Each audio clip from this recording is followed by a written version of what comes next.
Welcome to Heart of the Guardians, where stories of fate, forgiveness, and second chances remind us that every heart carries both its scars and its strength.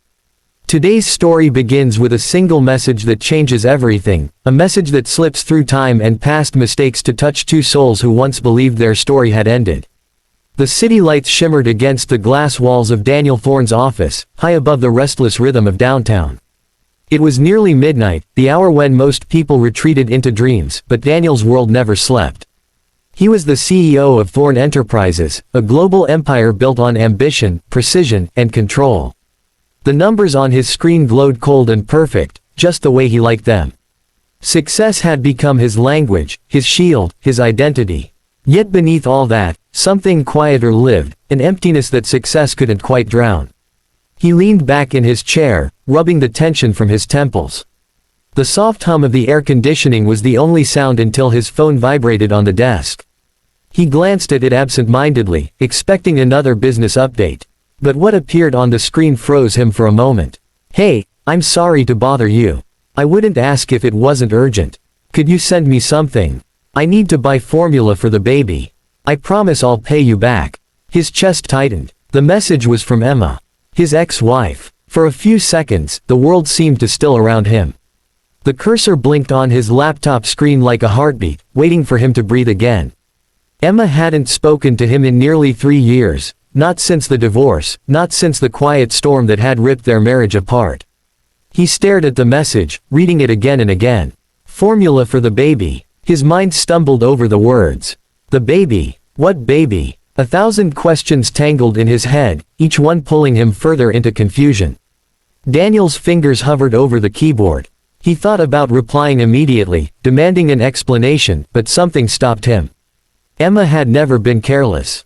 If she was reaching out to him, she must have been desperate. And the way she said it, apologetic, rushed, uncertain, didn't sound like the confident woman he once knew. He took a breath and typed slowly, "Emma, are you okay? What's going on?" He hit send, then leaned back, waiting for a reply that didn't come. The minutes stretched. He tried to focus on his work again, but every number blurred. He checked his phone again and again until, finally, it vibrated. "Oh my God, I'm so sorry. I sent that to the wrong Daniel. Please ignore it." He exhaled sharply, almost laughing in disbelief. The wrong Daniel. Of course. It made sense now. But before the laugh could reach his lips, something inside him sank. Even if the message wasn't meant for him, the image it painted, Emma struggling to buy formula for a baby, lingered painfully. He knew she had moved away after the divorce, started over in another city. He had followed her name once or twice in the quiet loneliness of his nights, found traces of her online, little fragments of a life that no longer included him. But nothing about a baby. He stood and walked to the window, staring down at the glowing veins of the city below. So much success, so much control, and yet all it took was a few lines of text to unravel him. He closed his eyes and let the memories come, though he'd spent years trying to bury them. He remembered Emma's laugh, the warmth of her hands as she painted the little apartment they'd first shared, the way she used to leave notes in his lunchbox back when he still took the subway to work. Back before the company, before the board meetings, before the distance had grown like a shadow between them. Their love hadn't died in one moment, it had dissolved slowly. Missed dinners, broken promises, words said in exhaustion. The final argument had been quiet, the kind that comes after too many others. She had looked at him, eyes full of sadness more than anger, and said, "You don't even see me anymore." And she was right. Now, standing in his glass tower, Daniel wondered if she ever thought of him. Not the CEO, but the man she once loved. The man who used to dream with her about children, about family. His phone buzzed again. Another message. "Sorry again. It's been a rough night. Ignore me, Daniel. Hope you're doing well." He typed back before he could stop himself. "Do you need help?" There was a pause, then the 3 little dots appeared, typing, stopping, typing again. "No, I'll manage. Thank you, though." He could picture her saying that, the way she always refused help even when she was struggling.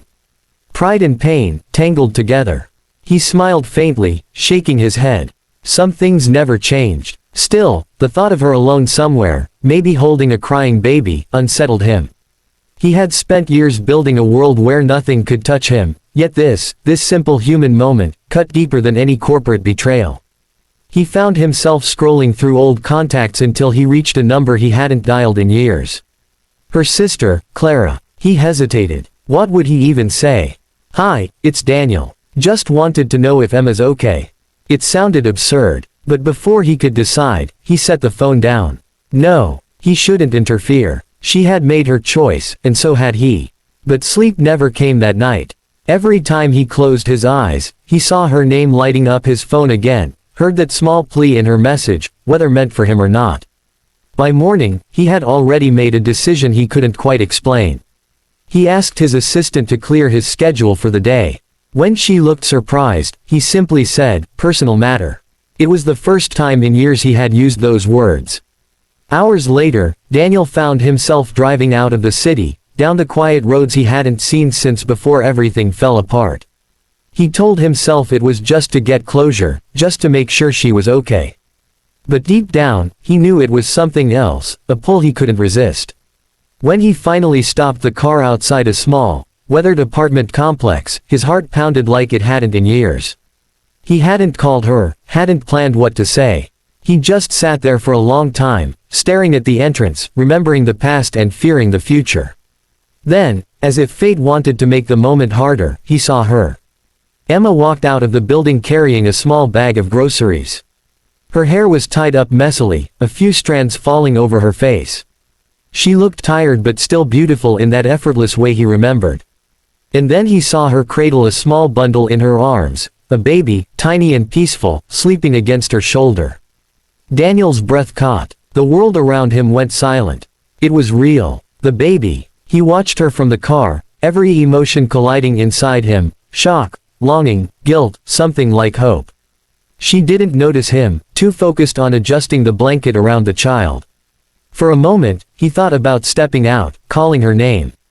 But he didn't. Not yet. Instead, he just sat there, watching the woman who had once been his world, now holding a new life in her arms.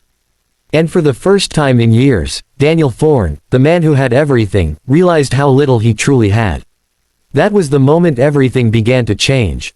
The mistaken message wasn't a mistake at all. It was the whisper of fate reminding him that some stories never really end, they just wait for the right moment to begin again.